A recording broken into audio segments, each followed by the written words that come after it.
You stand on the shore of the ocean watching the tide come in.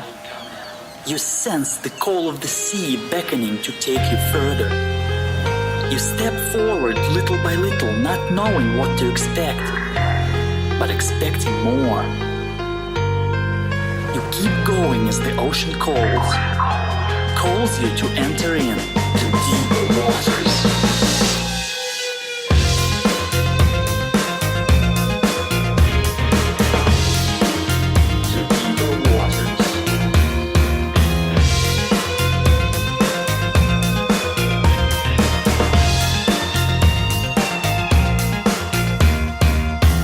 Hello everyone and welcome to the Deeper Waters podcast. I'm Nick Peters, your host, seeking to bring you the very best in Christian scholarship and apologetics. And today, we're talking about science. Yeah, many of us, the most common interaction we have with science is probably watching The Big Bang Theory on weekday nights or something. But science is really a very powerful factor in our world, and sadly, it's also a very powerful factor in a lot of deconversions. I meet many adults on my internet travels who point to science as the disproof of Christianity, but before they were adults doing that, they had to be teenagers doing that. But is that true? Has science dealt the death knell to Christianity? Is it time to just pack up and go home, or do science and Christianity really interact well? To discuss this, I've brought on Greg Cootsana, who wrote the book Mere Science and Christian Faith. He directs Science and Theology for Emerging Adult Ministries, or STEAM, a $2 million grant funded by the John Templeton Foundation and housed at Fuller Seminary to catalyze the engagement of faith and science and Christian ministries with 18 to 30-year-olds. He also is lecturer in religious studies and humanities at Cal State Chico. He has written Mere Science and Christian Faith, Bridging the Divide of Emerging Adults, Creation and the Offsprings at the Intersection of Theology and Science, and C.S. Lewis and the Crisis of a Christian. He served for 18 years as associate pastor for adult discipleship at Bidwell Presbyterian Church in Chico and Fifth Avenue Presbyterian, New York City. He's written for several periodicals such as the Wall Street Journal and Christianity Today Online, has been interviewed by CNN, the Wall Street Journal, BBC, and the New York Times, has spoken at university campuses throughout the United States such as Columbia and Rice Universities, and has appeared on the Today Show 3 times. He and his wife Laura live in Chico and have 2 emerging adult daughters. Besides hanging out with his family, he loves to bike, read, and write, and drink good coffee. Greg, welcome to the Deeper Waters podcast. I'm really happy to be part of this. Thanks for inviting me, Nick. Glad to have you on. It's a very important topic to discuss. But if my audience doesn't know much about who you are, tell us a bit about how you got to be doing what you're doing. Absolutely. Well, I think the first part, I would love to have some time to let you know about how I came to know Christ, because I didn't grow up in a Christian household. Mm-hmm. But is that all right if I do that first? Sure. So I grew up in the Bay Area in what we now think of as the Silicon Valley, and that area, according to the Barna Research Group, is still the most unchurched area in the United States. So even though that was a few decades ago when I was growing up in the area, it was not a place that you would be found in church on a Sunday. It being Menlo Park, California. And in Menlo Park, we were just kind of happy to be secular, to be, drinking good coffee at Pete's and playing tennis and going outdoors and biking or whatever. And it just seemed like God was irrelevant to our lives. So my family, if they had a philosophy, it was the philosophy of Ayn Rand, the objectivist writer who wrote The Fountainhead and Atlas Shrugged, and the virtue was to be selfishly oriented. And I don't mean that in some negative form. It may be negative in some way, but it was you take after your own self-interest. And so God would mean that you'd have to submit to somebody else, and that was just not the kind of thing that my family was about. So I did have some Christian friends in high school. We had some very good churches in Menlo Park. But it was really when I was beginning to, I think, grow up intellectually in my junior year of high school. And I was talking with one of my teachers at the public school about this, and she was a Christian. She's no longer with us. She's died. But anyway, she passed me the book Mere Christianity by C.S. Lewis.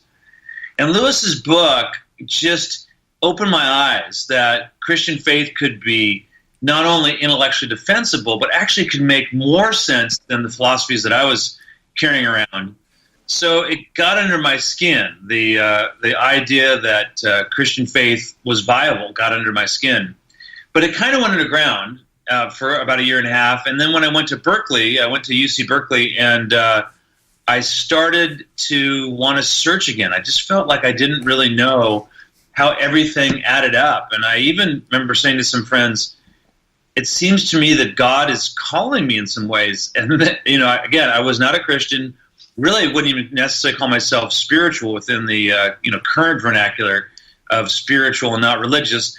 And so I started talking with friends. I started reading books.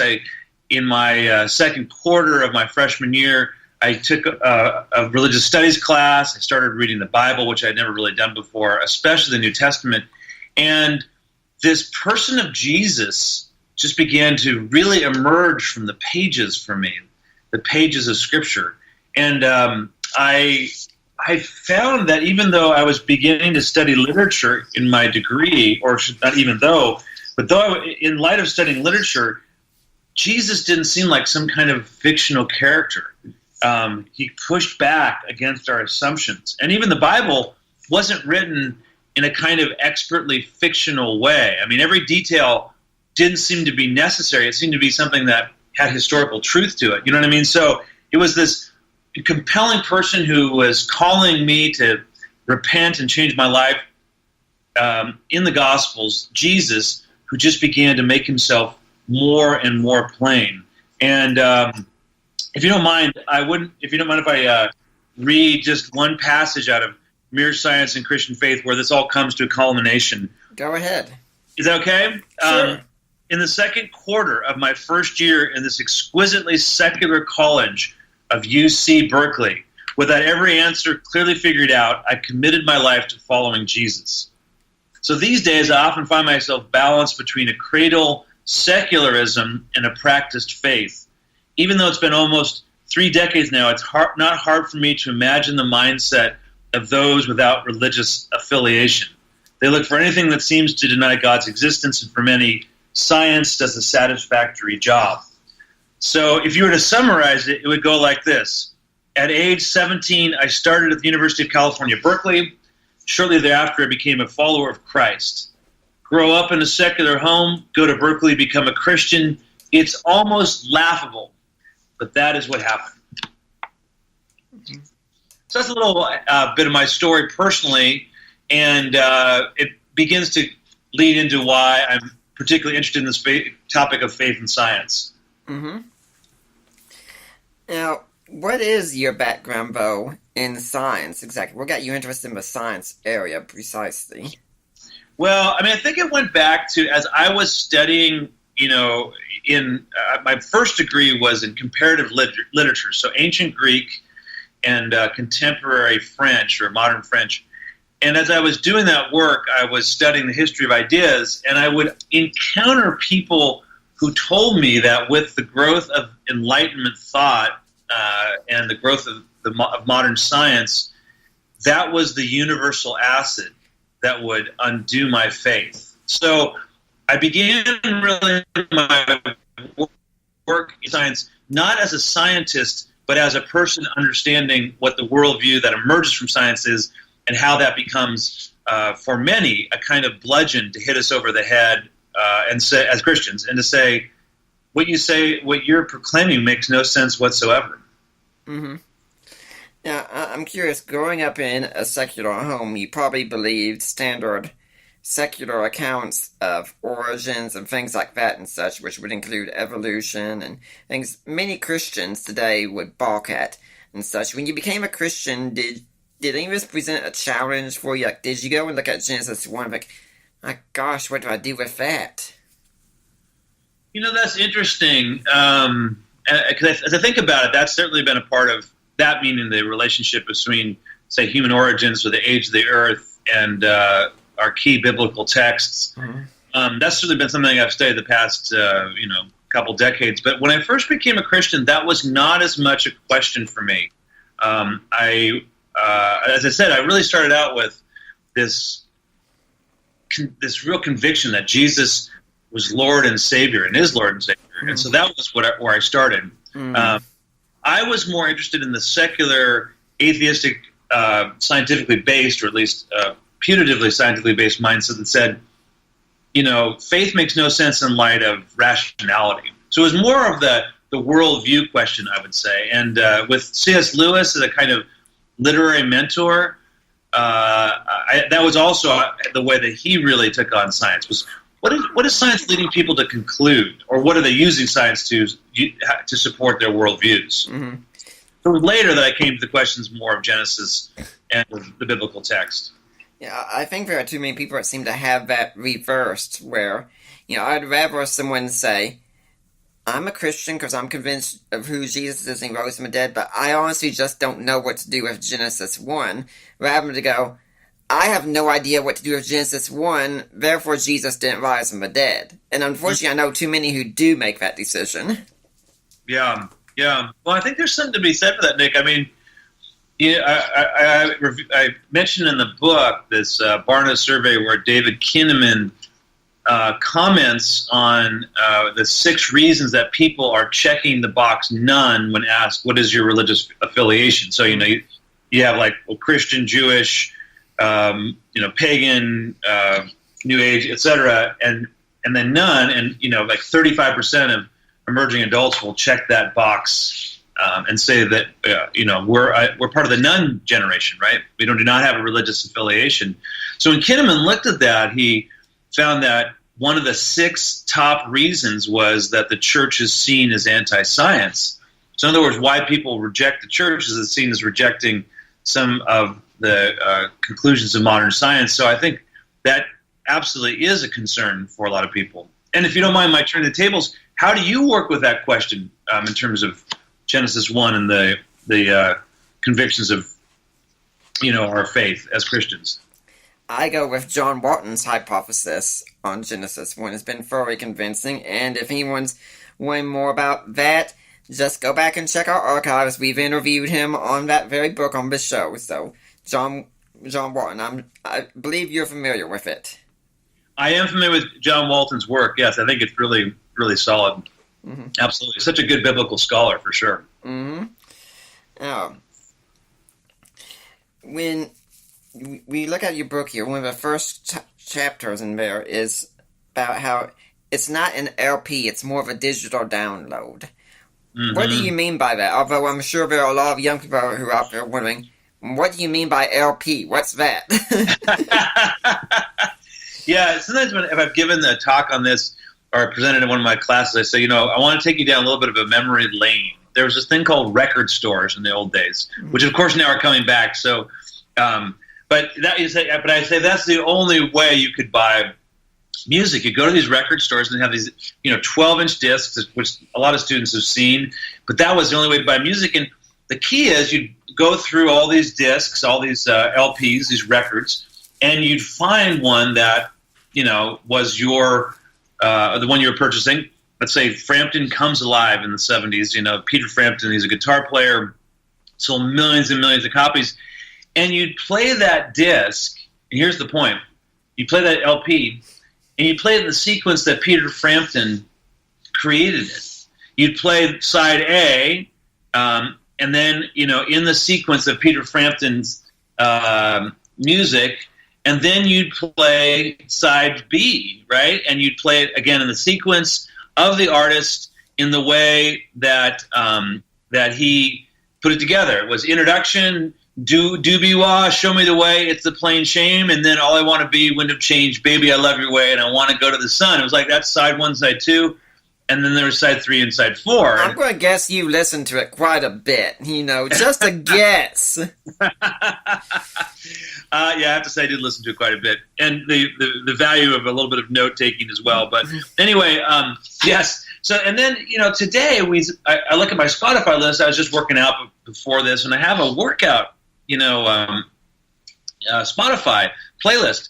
There's only 1 or 2 songs from the same artist, and they're mixed based on the mood that I'm trying to create. There's not one artist creating a list of how he or she wants to be. It's like I create the list. I create the mood. I determine the mood. I set the artist. So you never listen to one artist and the sequence that he or she sets up. And I think that's a great parable for how I understand faith today. A lot of people don't just take, off, say, the Confessions of the Presbyterian Church and read it through and say, okay, I've got to agree from question 1 on page 1 to question 167 of the 8th of the whatever confession it is at the very end, and I've got to agree with everything or not. It's I'll pick a bit from here and a bit from there, and I will figure out basically what works for me. And so that's the Spotify version, as it were, of faith versus the LP version.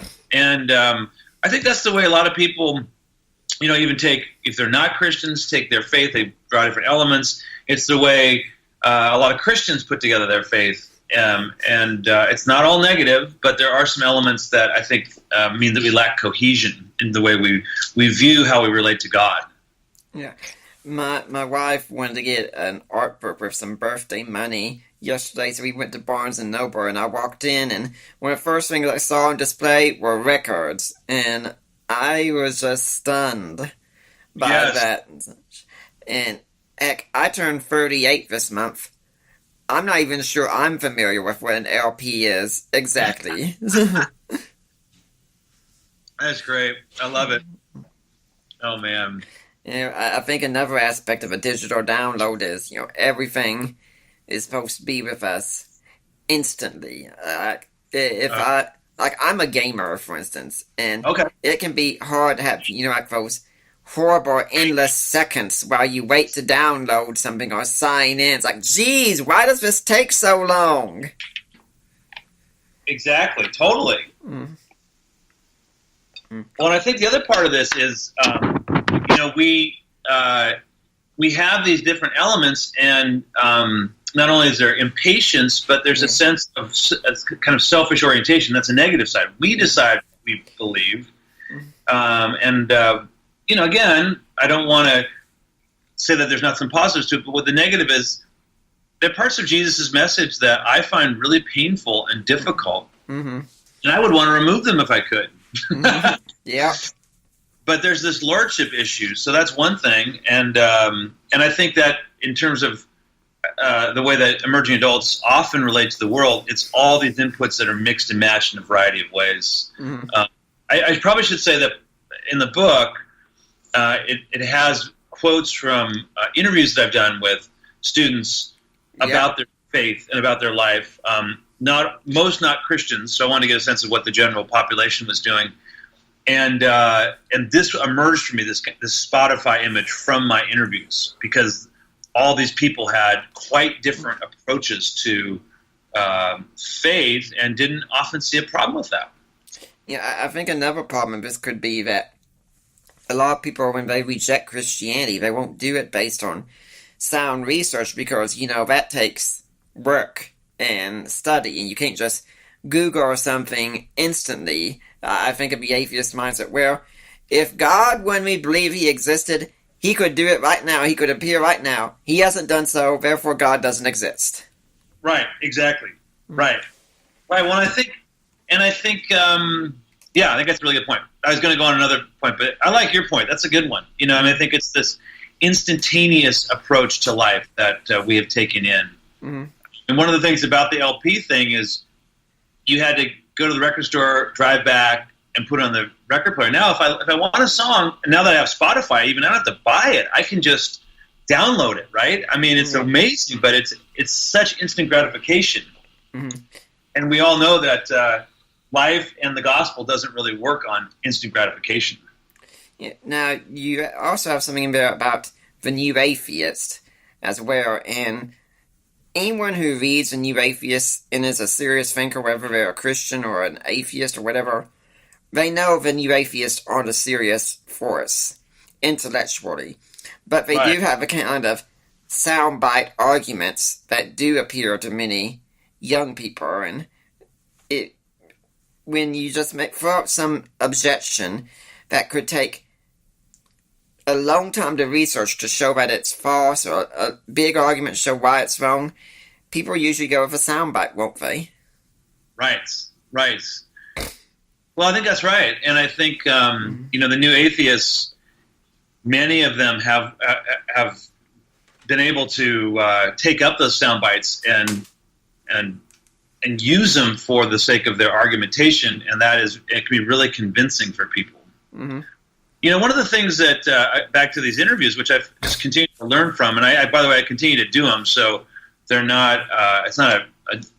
It's a continual learning process. Is when the New Atheists came forward.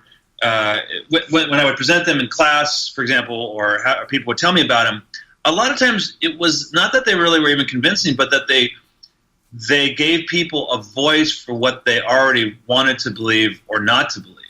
And that I thought was really, really fascinating. Mm-hmm. Because it wasn't so much, well, I'm now convinced. It was, this is what I believed, and wow, Richard Dawkins is saying it in a way that makes a lot of sense to me, or I agree with, or whatever. And let's also be clear about something. I'm going to backtrack a little bit here, but you talk about emerging adults. What is an emerging adult? Yeah. Well, I think that's a really important question because it can sound kind of like a pejorative term, like a slight to people. This is just going to take a minute or two to explain. I hope you're listening. Okay with this. So there's been traditionally a number of different markers, 5 different markers that have defined adulthood as a particular part of life. And 2 of the major 5 are getting married and having children. So what's been discovered, as sociologists have researched the development of, or our culture over the past, say, 30, 40, 50 years, is that the markers for being an adult in this sort of categorical sense are continually moving later in life. So I'm pretty sure the average age for marriage, from my research, is 28 for men and 26 for women. And then a lot of people are delaying having children even longer. They're not finding their career. They're not moving to their own home. And so there's this longer period where people are moving into adulthood, again, defined as it is by these different markers. Like becoming financially independent, moving out of your parents' home, having children, getting married, having children, etc.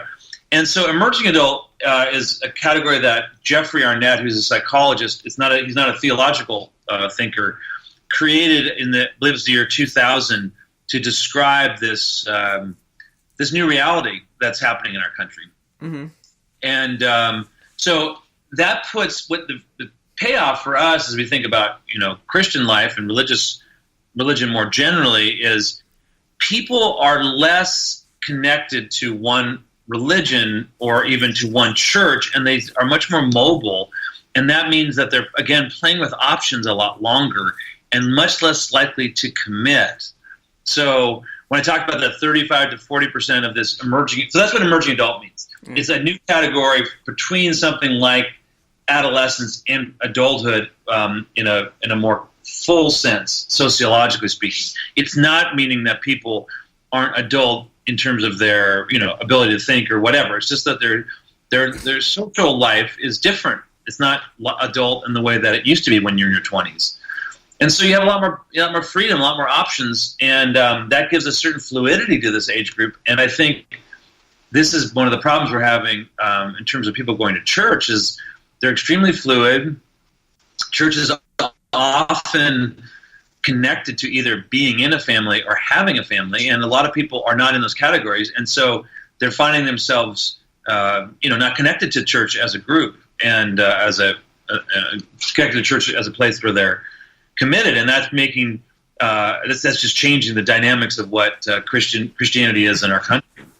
Yeah, I've got a couple of thoughts. First off, I found it interesting when we were talking about one things instantaneously, and yet when you began, you said, this is going to take 1 or 2 minutes, so I hope people understand it and such. Exactly. And then secondly, I'm thinking, well, I must have been behind the curve a little bit because I didn't get married until 2 months before I turned 30 years old. And meanwhile, my wife must have been greatly ahead of the curve because she got married a month before she turned 20. Oh my goodness! Yeah, yes, I robbed that crater big time. Yeah, totally. So you average it out well, I guess, right? Yeah. I've been going, for instance, through The Legend of Zelda: A Link to the Past again lately, and she sees the opening screen come on, how it was made in 1991 or 1992, and I say, I remember being in line at Toys R Us to buy this game when it came out, and yet you were 1 or 2 years old or so when it came out. That's very interesting. That is definitely very interesting. Now, what effect are the new atheists really having on these emerging adults? I mean, do they seem to draw people away from Christianity? I think the direct answer is yes. They do seem to draw people away, and and if you don't mind, there's a couple of stories at the end of the book. I won't read them. Except maybe an excerpt. But just to say how I think the new atheists have affected emerging adults. And then I wanted to tell another part of the new atheist story, which I think is helpful to remember. So remind me of the video, if I forget, the videos that I show or have people watch in my science and religion class at California State, Chico. So I was thinking of one of my interviews, a guy named Jim. He's very outgoing, tall, he's muscular, really also very nice, kind guy who, he went to youth group camps when he was young, but he was between a divorced father and mother, and so it was, I think, his mother that took him to the youth group camps. And when he was at those camps, I'll tell you how this connects to New Atheists. So when he was at those camps, he would ask people questions, and they would tell him that those questions were kind of illegitimate. Like, you shouldn't be asking questions of faith. Gosh. Yeah, exactly. And so as he went on, he without those questions, he drifted away from Christian faith. And he says now he watches people like Richard Dawkins, Sam Harris, Christopher Hitchens, Bill Maher on TV or more on YouTube, and he says that they represent the kind of life, and worldview that he has. So again, I think there probably are some people that are convinced by the new atheists. I don't want to say that's not going to happen, but a lot of people have already been drifting away, and the new atheists give them voice. And here is something. This is, I think, a poignant little ending to the story with Jim. He looked at me at the end of the interview. I was being an interviewer. I was being neutral. I wasn't interjecting my own ideas, and so I was doing what I learned in counseling. I said, "I understand. Oh, that must be interesting." Just very neutral language. And then he said to me, "But I miss the hope for life after death. I miss the hope of heaven that I once had, and I'm sorry that is gone." And I thought, it was so powerful to me that even when people may feel or have come to, or they feel they are convinced or have come to a point where the new atheists are speaking to them, I think I would say there's still that hunger, for eternity, right? That God has put eternity into our hearts, as the scripture says, and it was not being satisfied. And I wasn't even asking for it, but here he was telling me about it. You said something about videos also? Yeah, I wanted to mention this, Nick, because I think this is a really interesting, kind of almost a scientific experiment. In my class that I teach every year, I'm teaching it right now at one of our public universities in California, California State University, Chico. I have students watch 2 videos. One is Francis Collins talking about his book, The Language of God. And if people don't know Francis Collins, his book, The Language of God, is one of the best books on science and faith. Collins is one of the most prominent scientists in our country. He's the head of the National Institutes of Health. And he's the only head of the NIH ever to be under two administrations. So he was under the Obama administration, and now he's under the Trump administration. And I think anybody that can span those two administrations, man, that's amazing. So anyway, Collins has this great video. It was a talk he did at UC Berkeley, at my alma mater of my undergraduate. And it's on how he came to be a Christian and how he puts together science and faith. And then I have them watch Richard Dawkins' video, which he did for TED. I don't know if your listeners know TED Radio or TED Talks. Technology, education, and design, I think, is the three letters. But they're very prominent. People get millions of views on TED Talks. So this is Richard Dawkins' TED Talk with multi-million views on why I am a militant atheist. And I have people watch Dawkins and Collins. And I just say, my question is, for their essay, which of the two was more convincing? Which of the two made better cases for their arguments? And it's amazing that I would say Collins wins out on that question if it's a winner or loser thing. But it wins in terms of being convincing, probably 2 or 3 to 1 with my students. Again, these are just common, average garden variety students. I've done surveys at Chico State, and less than half of the students say they're Christians. So, but they say Collins, I love his attitude. I love the way he looks at science. I love the way he seeks to engage the two.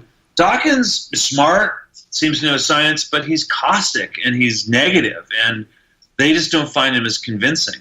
So I find that really fascinating, and for me, it's a kind of hope when we talk about the exchange of ideas and what it means to be a Christian voice in the marketplace of culture or whatever, that we have the opportunity to make our voice known, and I think people will listen if we do it in a way that's intelligent and it's it's even-handed and not obnoxious, basically. And I think Francis Collins does that really, really well. Now, you've talked some also about the nuns, and you have a chapter on them. I think one thing we need to be clear about the nuns is nuns doesn't mean atheists. I mean, some nuns might even hold to views that could be very Christian, such as a high view of the Bible, and they might have a prayer life, but they just don't want to identify with a religion. Absolutely. And I think that is such a key point. And I think I have a number of atheist friends who want to say, well, the nuns means, that's 30% atheists in our country. And it's just not true. Now, atheism is growing, according to surveys, but it's still somewhere around 2 to 3% of our country, atheists and agnostics. But the nuns actually may even go to church. This is such an interesting phenomenon. They just aren't affiliating. They're, a good deal of people who mark nun will be in a church service on any given Sunday, saying, I don't affiliate.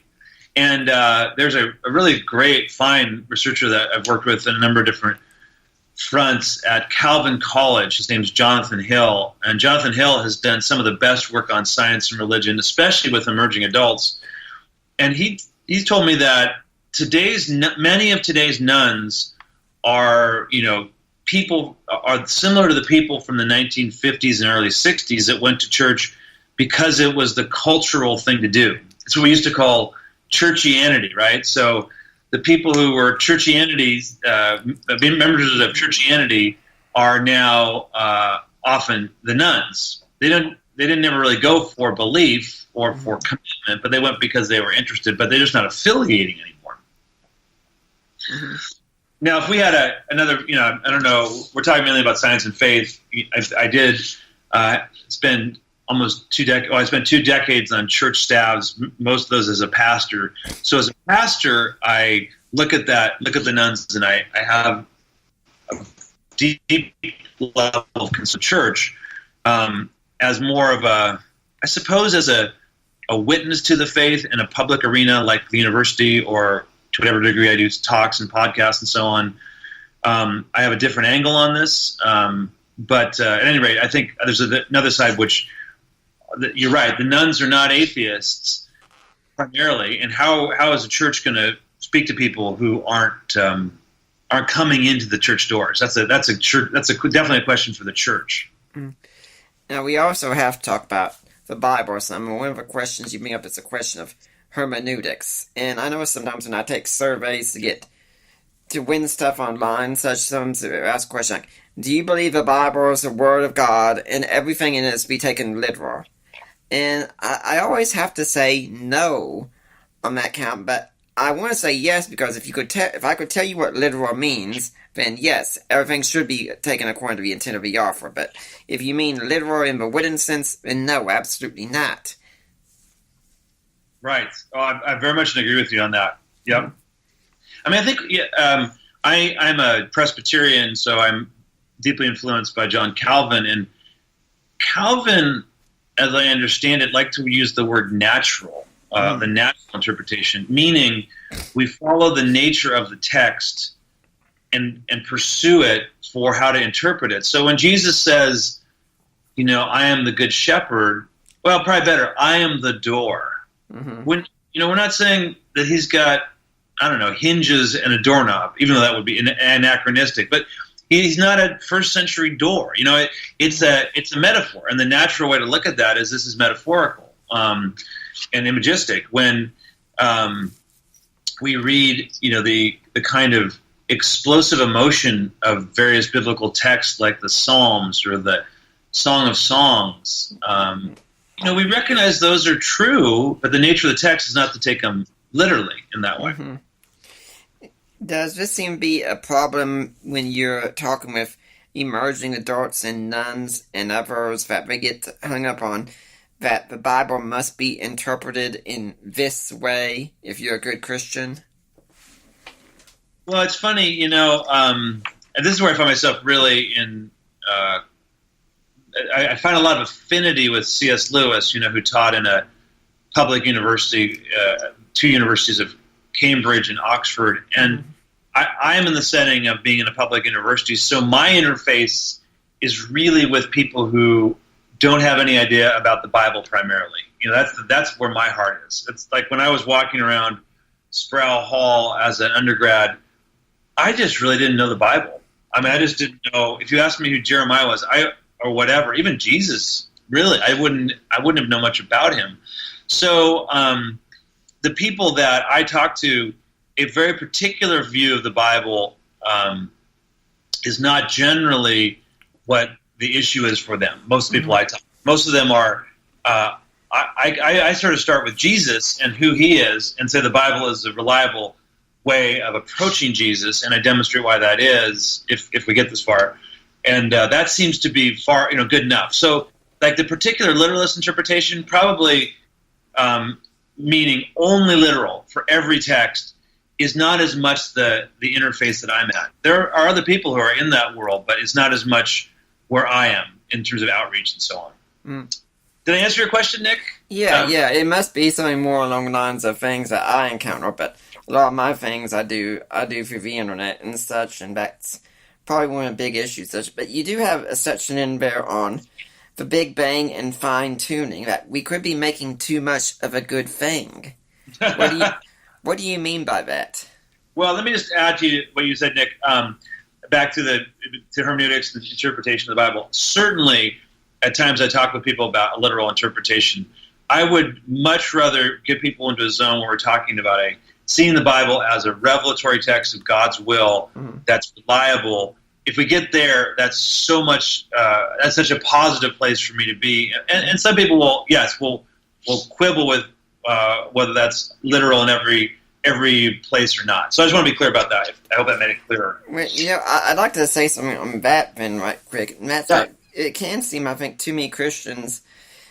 I mean, I hold to inerrancy, but I think too many Christians do make too big a deal about it, where we say, it's inerrancy or nothing. If you show one error Bible, you might as well throw the whole thing out. And that seems like a very dangerous position to hold. I like what you said about reliability much more.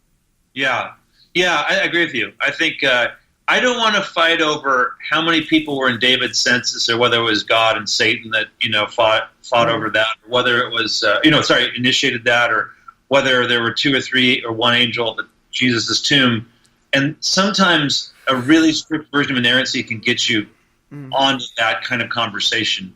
I'd much rather talk about the Jesus that emerges from the Scripture, and that these are reliable ways, and these are the most reliable writings we have about Jesus. And here's why. Anyway, that can sometimes inerrancy can get you off onto those side points that I just don't find as central to the task of presenting the Christian faith in ways that will bring people in to the faith. Now, we were going to say something about the Big Bang and fine-tuning. Yes, exactly. So, yeah, I mean, what I was saying there is I know there's a lot of interest in these two elements. So let me just say that the two things in brief. The first is the Big Bang. So for many years, the dominant philosophy from science, say especially, let's talk about Newton. Newton up through early Einstein was the steady state version of the universe, or what later was called steady state. The universe was and always will be the same. But Einstein, much to his surprise, found that the universe is expanding, which therefore implies a initial point of singularity, and that is where the Big Bang is, where all things started, a point where where there's explosion, a huge explosion that initiated, about 13.7 billion years ago, that initiated the universe we know today, according to general relativity. And that consonance, by the way, it was Einstein and some other thinkers, Edwin Hubble, the Space Telescope is named after Hubble, but especially Georges Lemaitre, who was a Belgian priest and did a lot of the mathematics with Einstein, developed the theory of the Big Bang. And Lemaitre theologically said, be very careful about making too much of it. So I'll explain that in a minute. Yeah. And the other one is the anthropic principle, which is that if you look at some of the fundamental constants of the universe, they are incredibly precise, such that the possibility that they happen purely by chance is like unbelievably, impossibly large or small. So in other words, it's such a small percentage of these happen by chance that they seem to be intentional. They seem as if, as Freeman Dyson, the physicist, said, like the universe knew that we were going to come to be. That in the way the universe was constructed, it leads to the emergence of anthropos, of human beings who are conscious and moral, and that's why it's called the anthropic principle. Mm-hmm. So you have these things. You have this beginning point, which looks like Genesis 1. God said, let there be, and there was. And then you have this fine-tuning of constants in which the way the universe is set up, the particularities, these fine particularities, demonstrate that, or seem to demonstrate that there was intention behind it. Mm-hmm. So my point was I've talked with a lot of thinkers over the past 20 years. So after I did my PhD in theology and science, I really began to go into this, these topics with much more depth. And as I've talked with people about them, there's two on both of those. There's a little bit of nuancing I'd want to give, and not have us get over enthusiastic. So the first one with the Big Bang is that we don't know for sure if this Big Bang is the start of our universe, or is it a kind of oscillation, and we don't know. Like, in other words, could there be the universe growing and expanding and contracting, and is this the beginning of all things, or just the beginning of this particular universe? I mean, I'm of the mind that a God who loves, a God who is creative, could the God we know in Jesus Christ could create other universes and relate them to them, and all. Anyway, that's a whole different story. But that there's a possibility for God creating either universe before ours or after or whatever, and we just don't want to make a Big Bang of this initial point of singularity and say that is Genesis 1:1. I think it's more consistent with our with our belief as Christians, but it's not necessarily the same. Mm-hmm. And then with the cosmic anthropic principle, it's basically. Well, let me go back. There's a great story that Francis Collins told the other day, or about a month ago, when I was listening to a talk, and he said he's been often in a debate with Richard Dawkins, and he'll ask Dawkins. He says, Richard, what is the one argument that really bothers you? The one argument for faith? And Dawkins has said, it's that fine tuning, that anthropic principle. That really bothers me. It's like that's the one that gets him, because it seems to support faith. So I don't want to say it's not a powerful argument, but philosophically speaking, in a way it's a tautology, which means that you're proving what you how can I put this in a simple form? That tautologies are A equals A, that we exist in a universe that exists because it exists in a way. And however improbable it is that it exists, it's the only one we know. So there's no other universes by which to work the probability out of. We don't have other examples of universes that haven't worked. So in that sense, even if it is improbable, it may just be what we have. And here I would agree with Alistair McGrath, who's the theologian and philosopher and scientifically trained thinker at Oxford University, who says the anthropic principle is more consistent with faith than not, but it is still, not a knockdown, drag-out proof. Mm-hmm.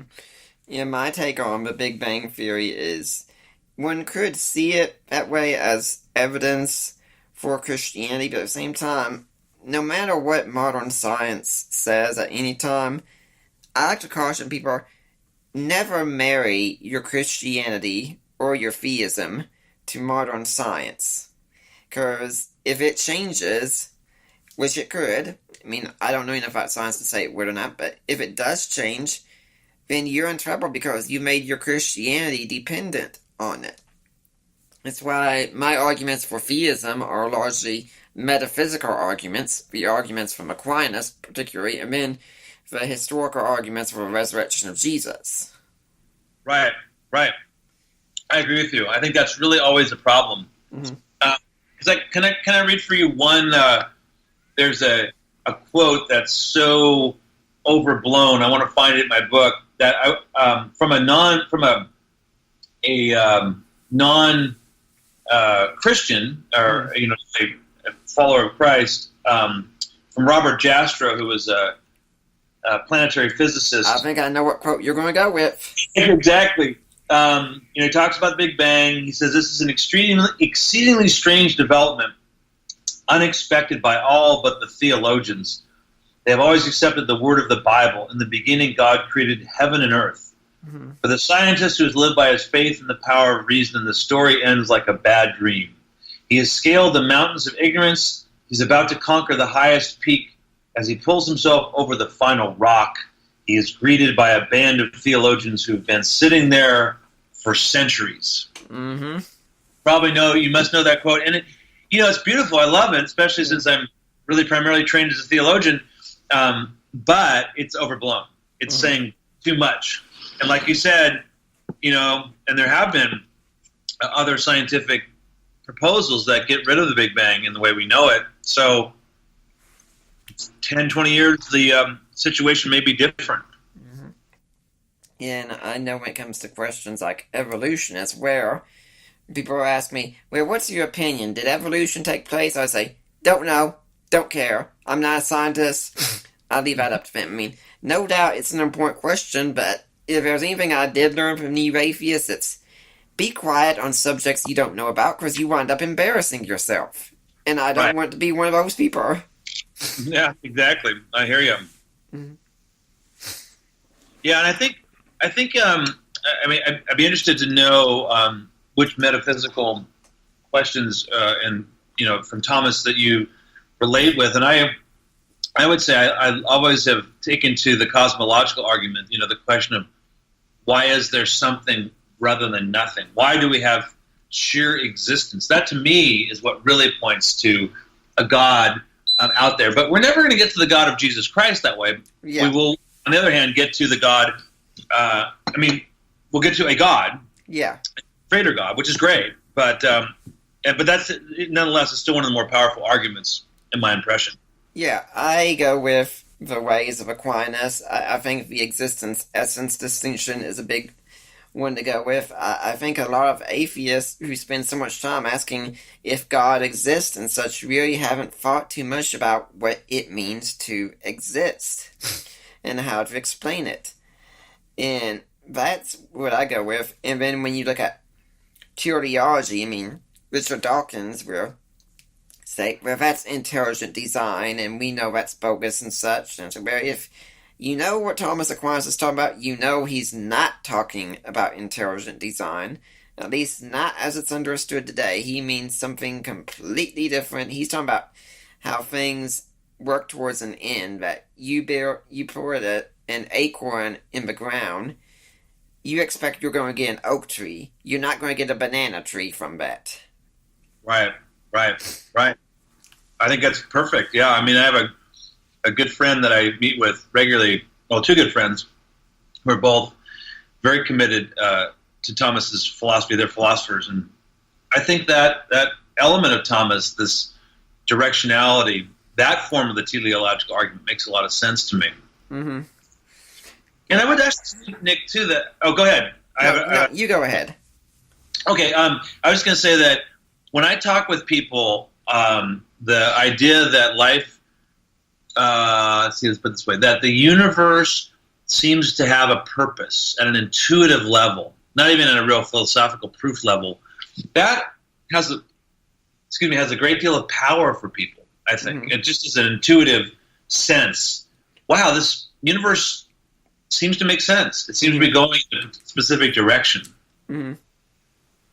So whenever we can pick up on people's intuition and connect with, that's always good. Yeah, I agree with that. And I just had someone making a post the other day on Facebook, how did you become a Christian? And I talked about how I became one at a young age, but then I started studying. And the more I studied, the more I became convinced and said the arguments for resurrection, they're overwhelming. The arguments for theism are very sound and solid.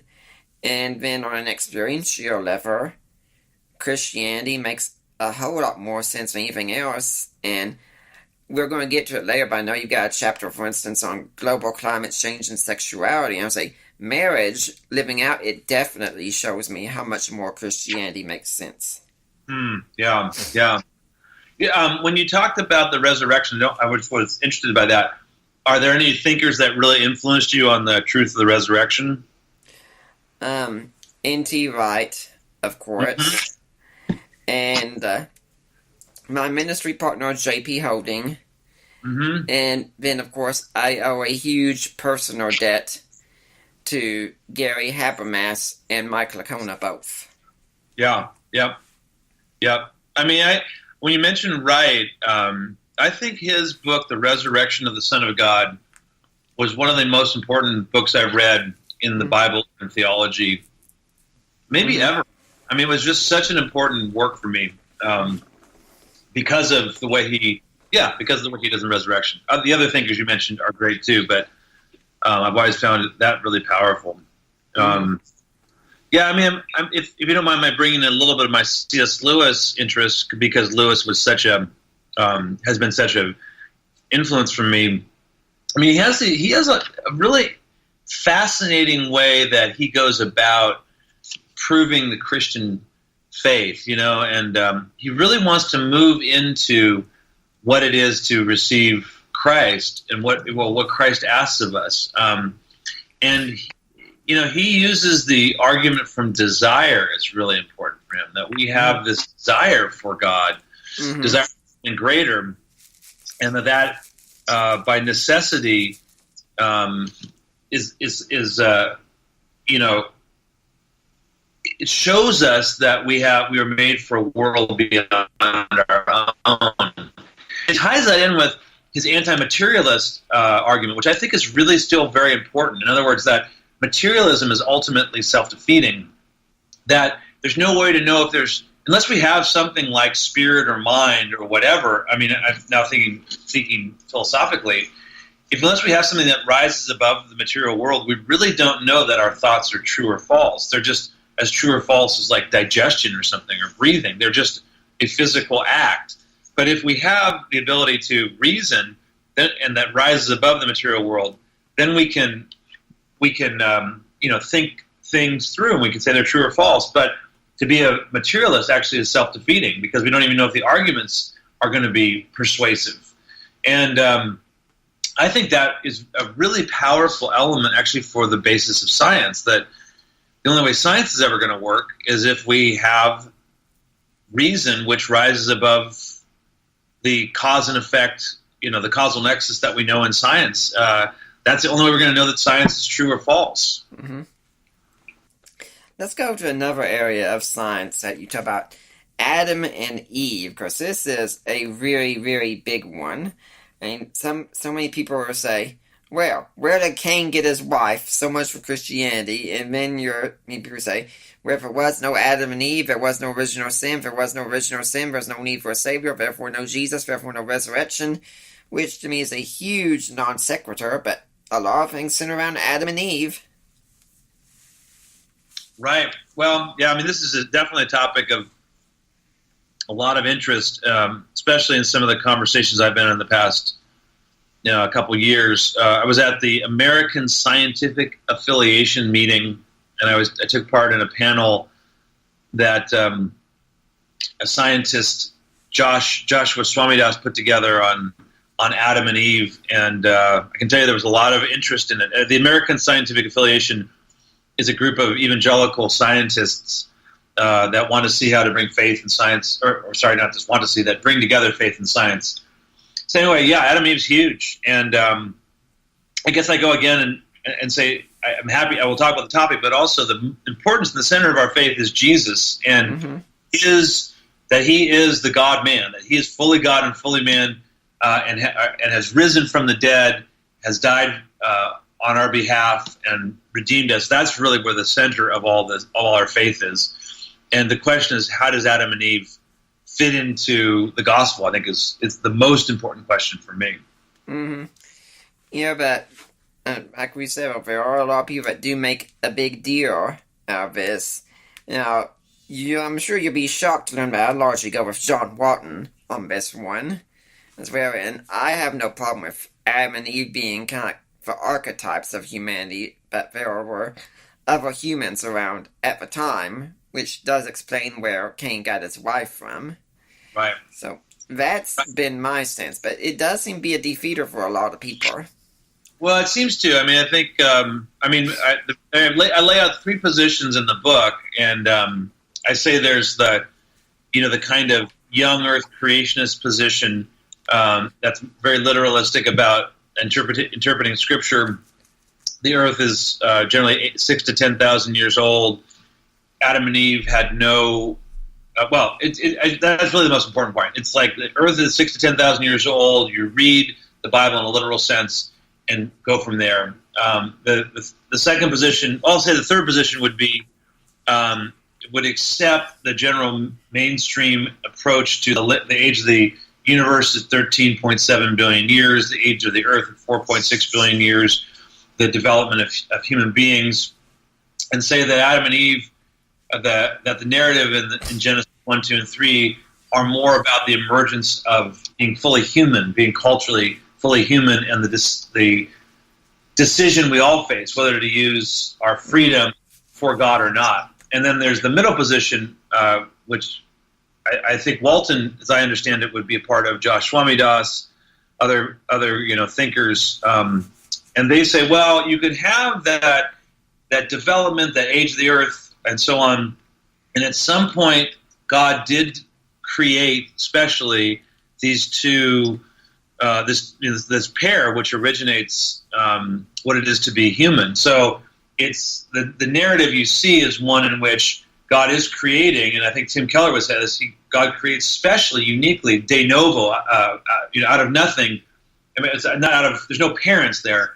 This pair, Adam and Eve, and then they are the progenitors of the entire human race, and they in some ways are the headwaters of humanity. Mm-hmm. So those are the ways I look at, these three different positions, one being the most literalistic, three being still orthodox in every way, but would say Adam and Eve are more of a typology or archetype, and the middle one being accepting a lot of the modern scientific consensus about these, but holding to more, to a historical Adam and Eve is probably the best language for it. I'd like to remind everyone you're listening to the Deeper Waters podcast. We got Greg Cootsana on talking about his book, Mere Science in Christian Faith. But if you're here next week, now folks, I can't guarantee things for next week. I've got a dental operation Wednesday. I don't really want to think about it. But assuming all goes well, and I'm in a good enough condition, I will be here next week. And if I am, my guest will be Eric Erickson, who's an expert on politics. So she has a local show here in Atlanta, but he's got some national attention there. And we will be talking about the intersection of Christianity and politics together. But for now, let's get back to Greg talking about mere science and Christian faith.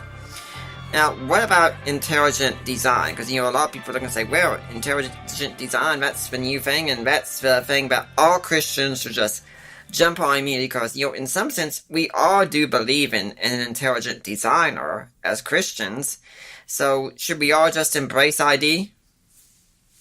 A great question, and I think the language of intelligent design is one of the keys to why it can be confusing when people say, I'm a Christian, I believe that God has created this world, but I don't believe in ID. And so I want to make a distinction between intelligent design as a very important but more general statement of there is an intelligent God who designed and created this world, which, I don't know how, that's just essential to being a Christian. And specific paradigm, I'm going to say it's a scientific paradigm of the ID movement with a capital I and D. That's based, that has a lot of its intellectual power based at the Discovery Institute in Seattle, Washington. It's not only there, but that's where many of them are. And I think there's a distinction between the two, because the first is, again, that there is a God who intelligently designs. Mm-hmm. That's a Christian. It's hard. I don't mean to be categorical, but that's just a Christian affirmation. Yeah. God intelligently designed this world. And again, back to this talk I heard with Francis Collins, he said, God intelligently designed us and the universe through the processes that we know in biology and cosmology and so on. But he said, I'm concerned with the specifics of the ID movement, where they say we have a couple of key components, and one of them is this idea of irreducible complexity. So that there are components within the development or evolution, if that term is not out of bounds, the development or evolution of organisms. The ID movement will say in that development there are places that are too complex to emerge gradually, because one of the elements of Darwin's theory of evolution is there's no jumps. Evolution does not jump.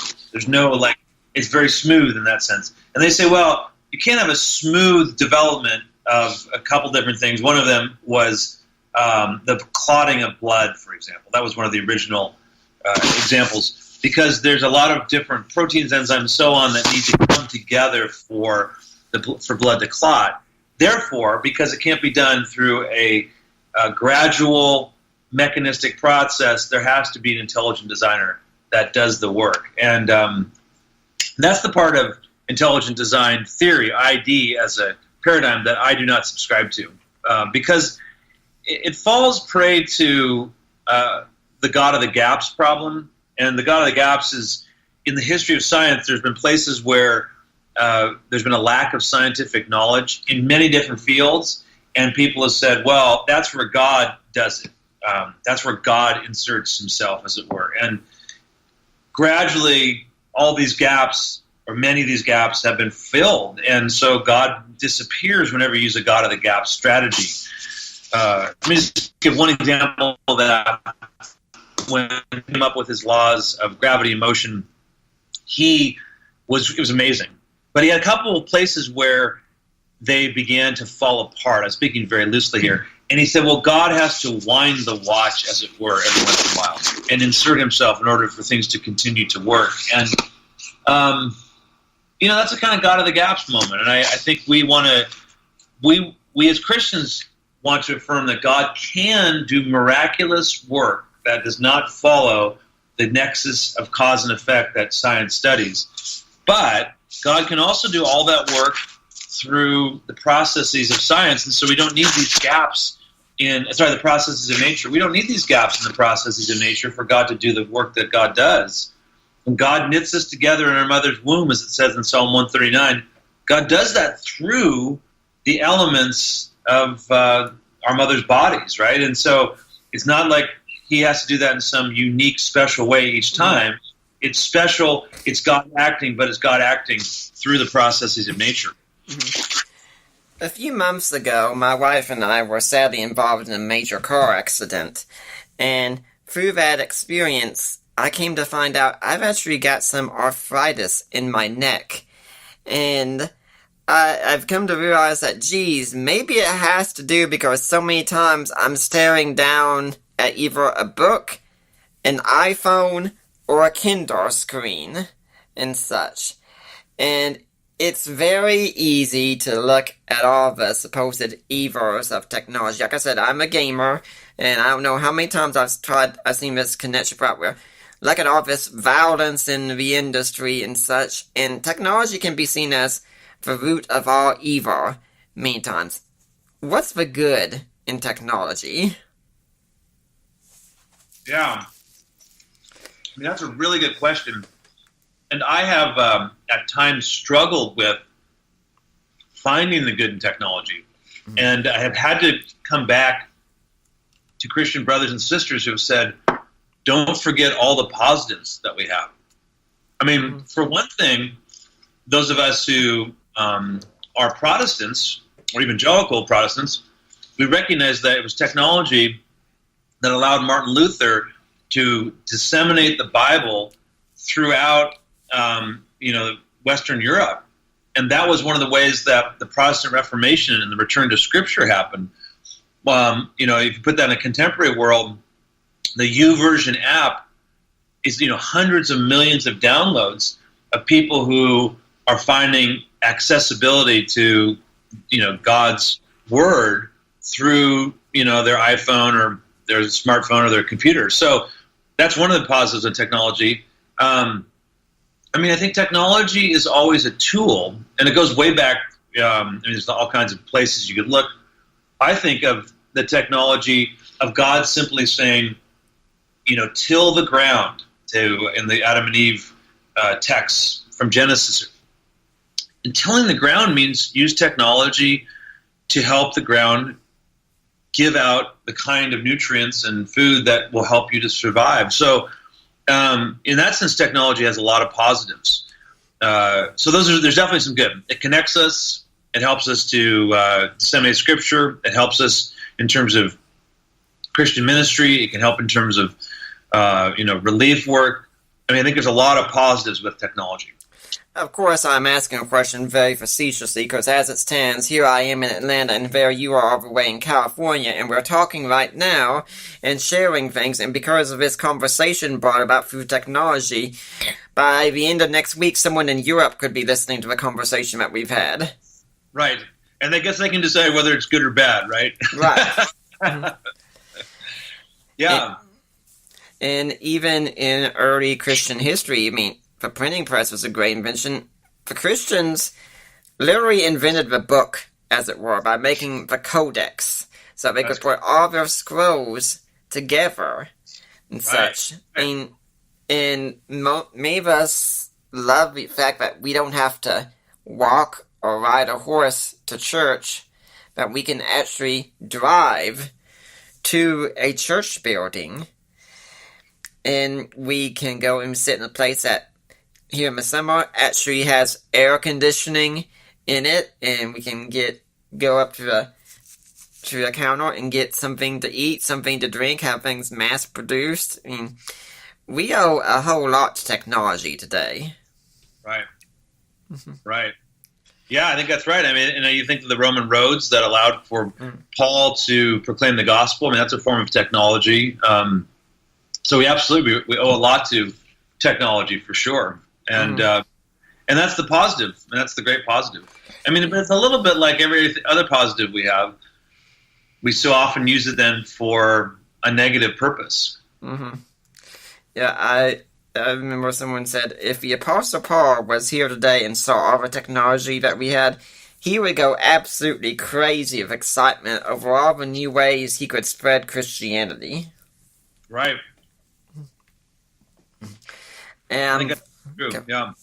I'm also thinking back to sometime, I think it was around a year or so ago, it might have been September last year, I had Kevin Shute come on, who wrote a book of Games and God, about video games and such, and he has a paragraph in his book talking with someone talking about all the evils of the gaming industry, how it's going to lead our children astray and such. And he says, wait, that actually wasn't about that. That was said when the film industry came out. I just replaced all the words in it. The exact same thing was said back then. That usually when new technology comes out, there's always someone arguing against it. And yes, there are likely going to be some new evils with any technology.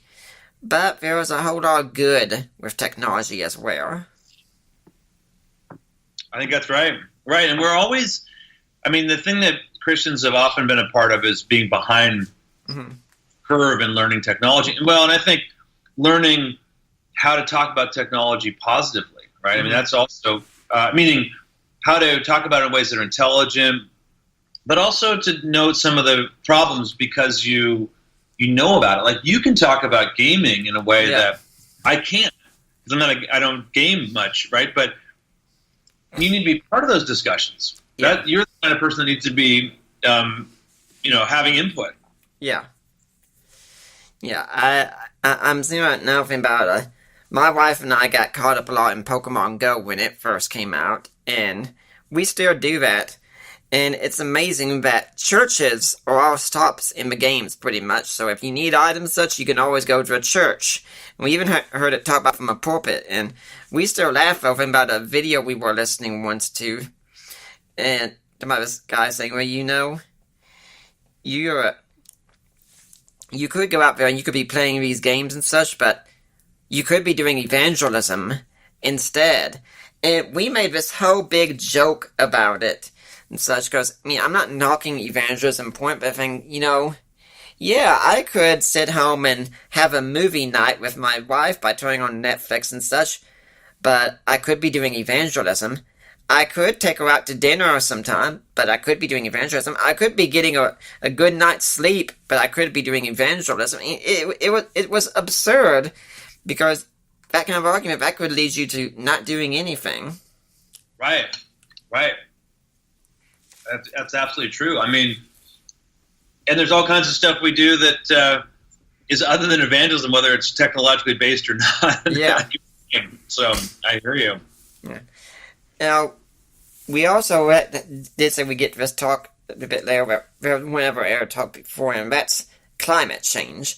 And I'll say I'm not a scientist, but I am somewhat skeptical of the idea of climate change. But what do we mean when we talk about global climate change? Do we mean the change of temperature, supposedly, or is that something else entirely? Well, as I understand the element of global climate change, let's go back a step.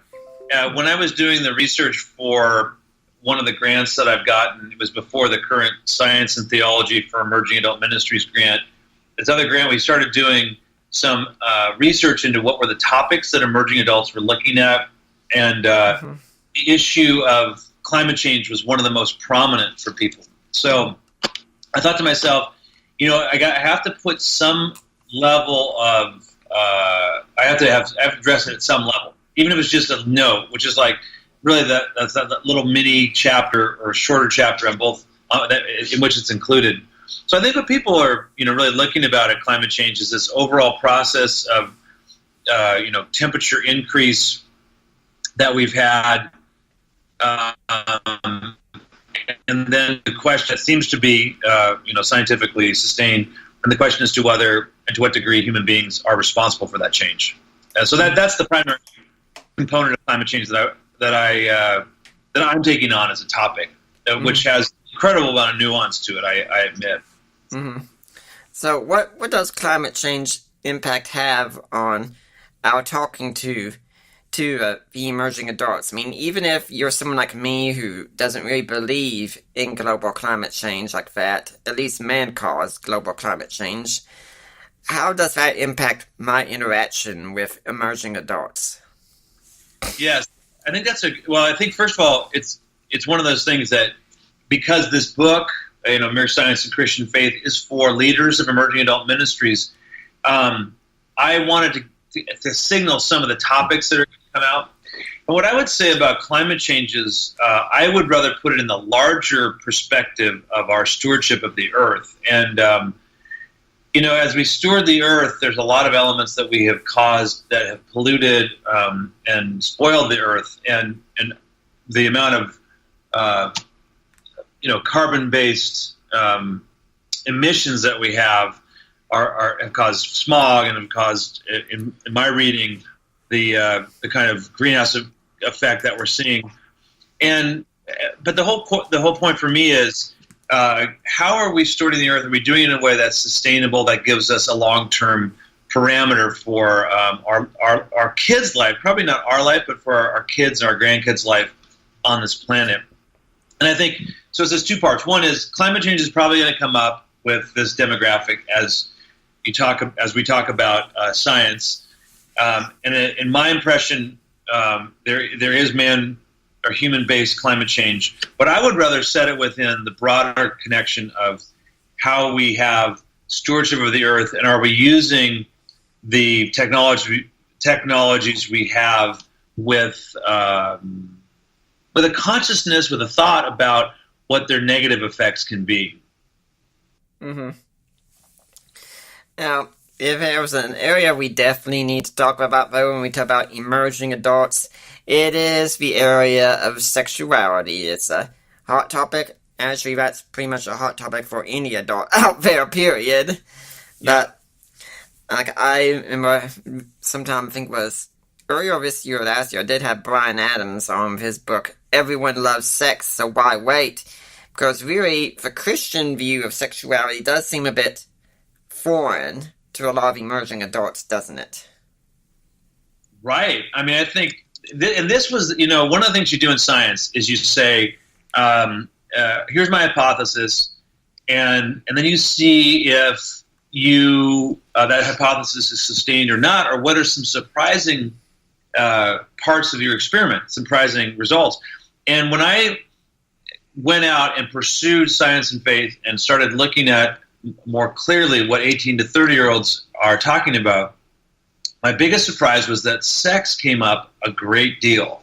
Mm-hmm. Not just sex. Obviously, sex is a huge topic in this part of life, but also particularly that sex had scientific proof, certain elements of sexuality. And so that was why I thought we got to put this in the book. But then I thought to myself also in this topic, as I try to make clear, this could have consumed the entire book, and very rightly needs to be taken up in a longer book. So I just wanted to make one basic point in that half chapter on sexuality. Mm-hmm. My basic point was that sex needs to inform but not dictate. I'm sorry, science needs to inform but not dictate our views on sexuality. Mm-hmm. And because there's a lot of things I've heard where it says, people will say, the one that I heard the most was, we are born gay. Science tells us that. To think that's not true is irrational. Is silly. And I just wanted to take on the philosophical element of that, because I think that's really the element of science says X, therefore we must follow it. And I just think it's not quite that clear. There are a lot of ethical questions and conversations that people need to engage with when they talk about sexuality, but they're not all decided by what science says. And the science in my reading, isn't even entirely clear on what it says about some of the issues of sexuality that people present. Mm-hmm.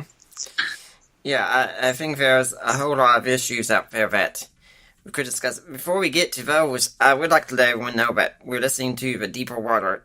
You're listening to the Deeper Waters podcast, and everything we do here is supported by people like you. So if you want to support us, go to my website, deeperwatersapologetics.com. There's a link on my side to help support the work of Deeper Waters Christian Ministries. You click that, you get taken to the ministry of risen Jesus. Instead, you're still at the right place. I said earlier in the show, as many of you know, that I owe a huge personal debt to Mike Lacona. Well, that's because he's also my father-in-law. He and his wife Debbie are my in-laws, and the personal debt goes to Gary Habermas as well, since he's the one who introduced me to Mike's daughter Allie, and he's the one who married us. So the personal debt goes all around. But they handle our fundraising and such. Debbie's a certified tax accountant. She's a guru in this area. So you make your donation. Then you get in touch with Mike or Debbie or me or Allie and say, hey, I made my donation. I want to go to Nick Peters. I want to go to Deeper Waters. We will get it. It will be tax deductible.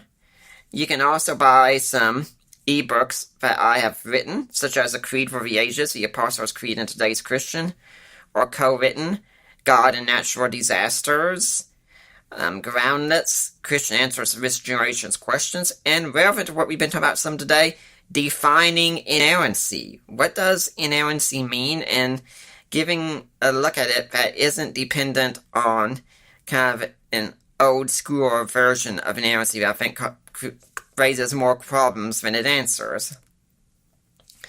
Now also, we've got another way you can support us. Now Greg, I've seen the camera. I've seen your wife walk in here a few times. Does she by any chance like jewelry? She does like some jewelry, yes. Well, she's not alone. Most women do. I've only had one man come on the show who says his wife does not really like jewelry. It really floored me to hear that, but okay. But we have a jewelry store. Our friend Lena Klester handles that. And you can go and you can purchase some jewelry for that lady in your life. And whatever you purchase, 25% of it goes to Deeper Waters. So guys, you know what I always tell you about this when it comes to that lady in your life. You can buy something special for her to make up for that big screw-up that you recently did with her. Or you can buy something special to make up that big screw-up that I know you're going to make with her. Now, if you can't do any of these, guys, please go on iTunes and leave a positive review for the Deeper Waters podcast. We've got a few of them up there, but the more you get up there, the better. It increases our exposure. It lets people know this is a show worth listening to. And share the show with your friends and anyone else out there. Now, Greg, do you have an organization or a charity you'd like to see people donate to? Yes. If you go to the current project that I have and go to thesteamproject.org, thesteamproject.org, STEAM stands for Science and Theology for Emerging Adult Ministries. And on the homepage at the bottom, it has a way to give a tax-deductible gift to the office at Fuller Theological Seminary that houses the STEAMproject.org. So there you have it. That's probably the easiest way to do it. Well, let's get back to talking about young people and sexuality. And anyway, if you do write a further book on this topic sometime, I would definitely be very interested in having you come back on the show to talk about it. Thank you. I appreciate that. Yeah, this is one of my favorite themes to look at and such. And not just because I'm a married man here, but, I find it so amazing that so much of what we say today is really anti-scientific, I think. I see so many atheists, for instance, defending the idea that a man could really be a woman, for instance, based on an internal feeling, rather than everything else that DNA tells us about this person. It seems such an oddity there. In another case with like that with his abortion, right? It seems like so many atheists, in other words, want to go with science until they get to abortion, and then it becomes philosophical instead. I mean, what do you think about all this? In this case, I think there's obviously things to be said from the church. I would have to do a lot more research on this and know where the connections are with the science.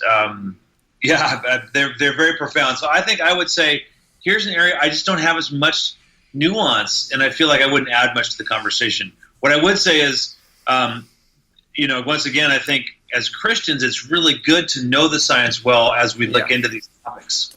Yeah, we have done some shows on this in the past. You had J. Allen Branch come on to talk about his book Born This Way, and I think he's working on one on transgenderism. And we've had Dr. Sam Andriades come on talking about his book Engendered, which is a look at the importance of gender. And of course, we've had Nancy Pearcey on talking about her book Love Thy Body.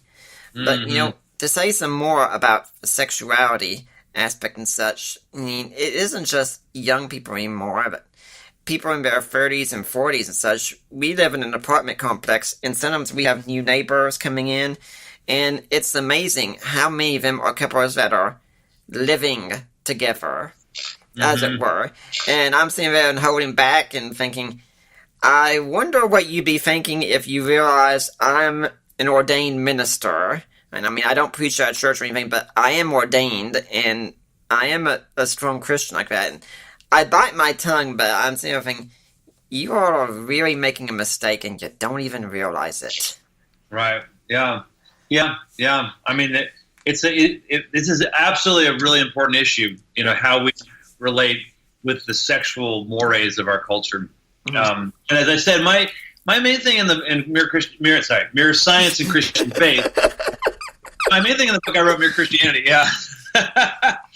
was just to say, let's not be led by the science entirely. I mean, that's the part that I'm really concerned with, is this genetic determinism. Like, while our genes tell us everything we need to do, and there's no place for us to rise above our genes or whatever. But it was a very limited point, and I think what I wrote in the book implies somebody to do more with the conversations you're talking about. Yeah.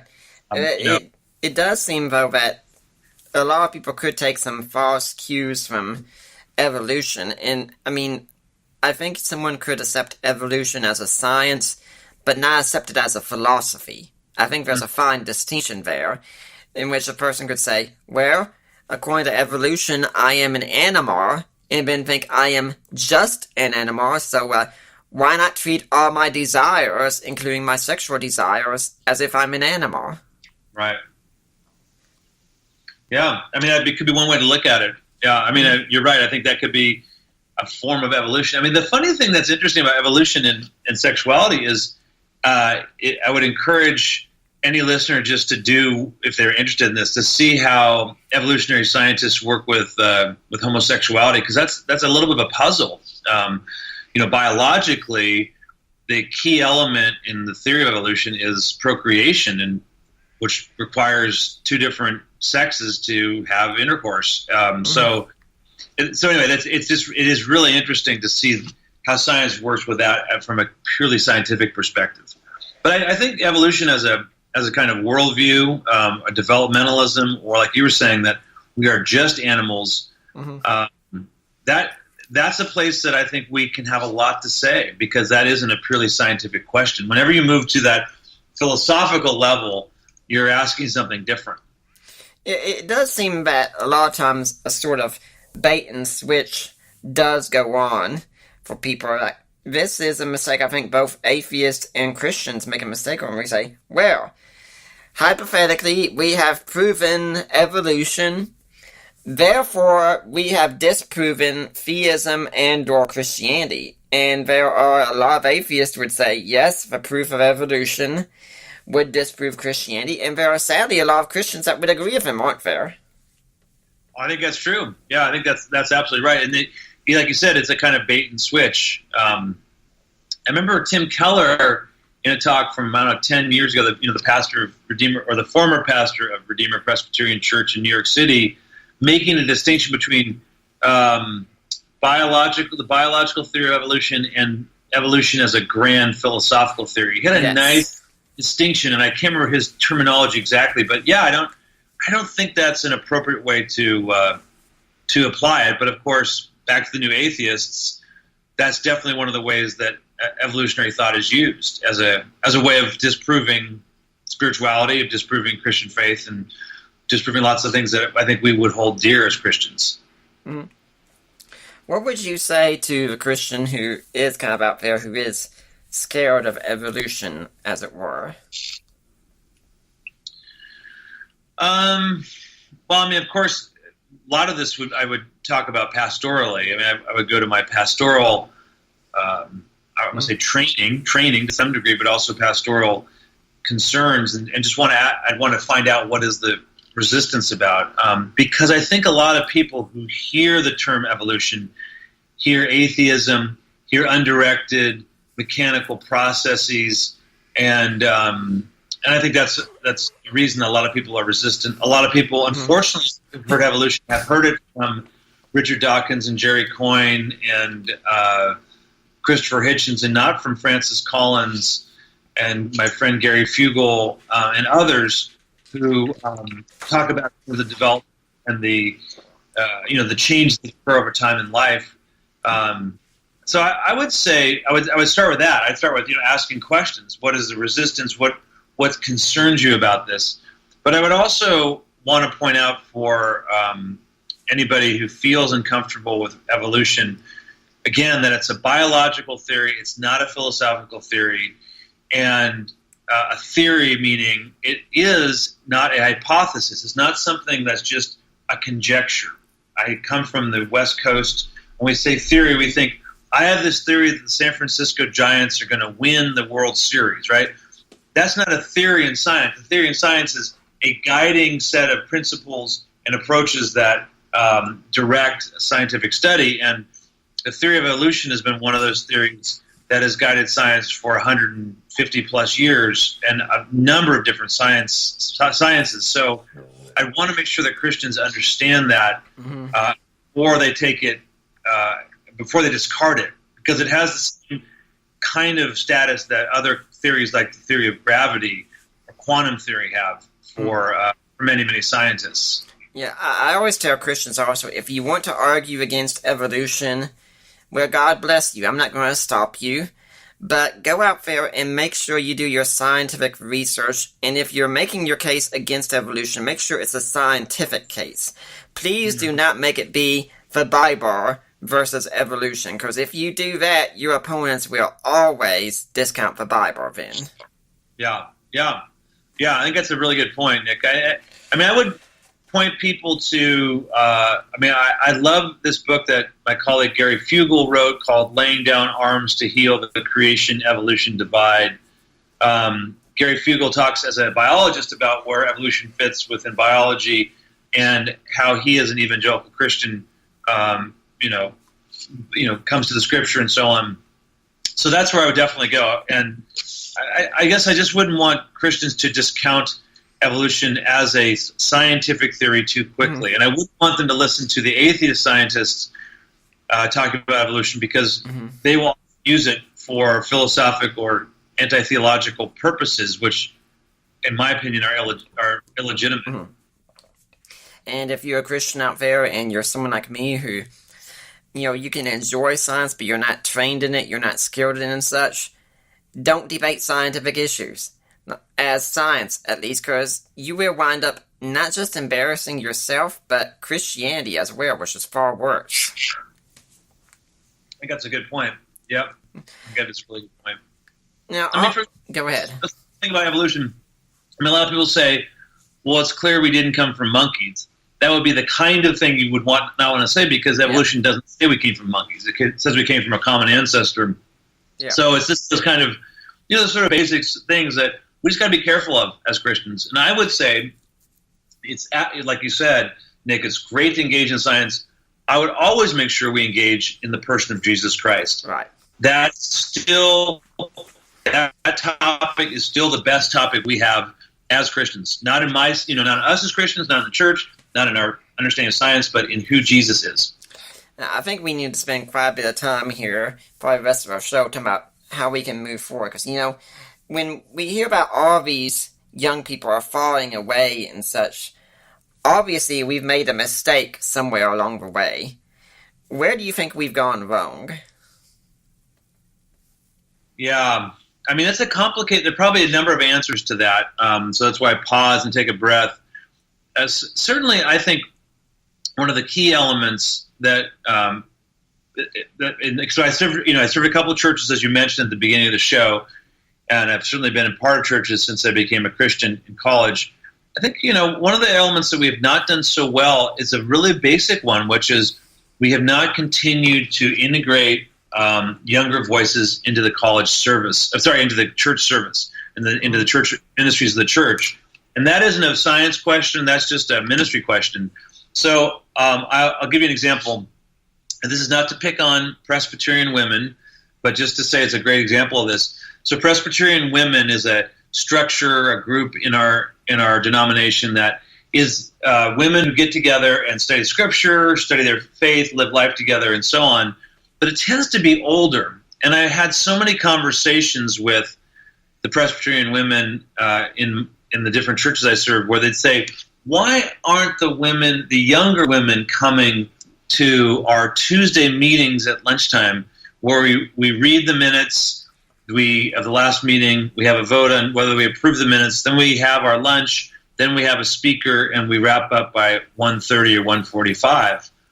And I thought to myself, well, you really need to ask those younger women, A, why they are coming or why they aren't coming, and B, maybe have them set the agenda, have them set the time. Maybe a noontime meeting for an hour and a half is not going to be the time to do it. And I think that's so often the approach that we take in the church, especially now that I'm middle-aged, is why aren't the young people coming? Let me invite them to my thing. And I think we got to switch that to be, what if they started setting the table and inviting me to their thing?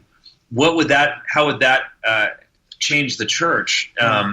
Meaning the church, the body of Christ, as it worships and as it fellowships together. So it's not really a scientific answer at all. It's more an answer of, how do we allow for a younger voice to set the way that the church is. I think another aspect could be the way that what so many of our young people in the church think Christianity is about. I mean, I'm on the spectrum, for instance. I have Asperger's, as does my wife, actually, which makes us a very unique couple. And so growing up for a while, I didn't go on overnight trips and such. And so growing up in the Methodist church, I no longer claim to be a Methodist. I don't claim to be any one denomination. But growing up in there with my parents, I'd see the young people go off to this event called Resurrection and come back and they'd be awfully excited.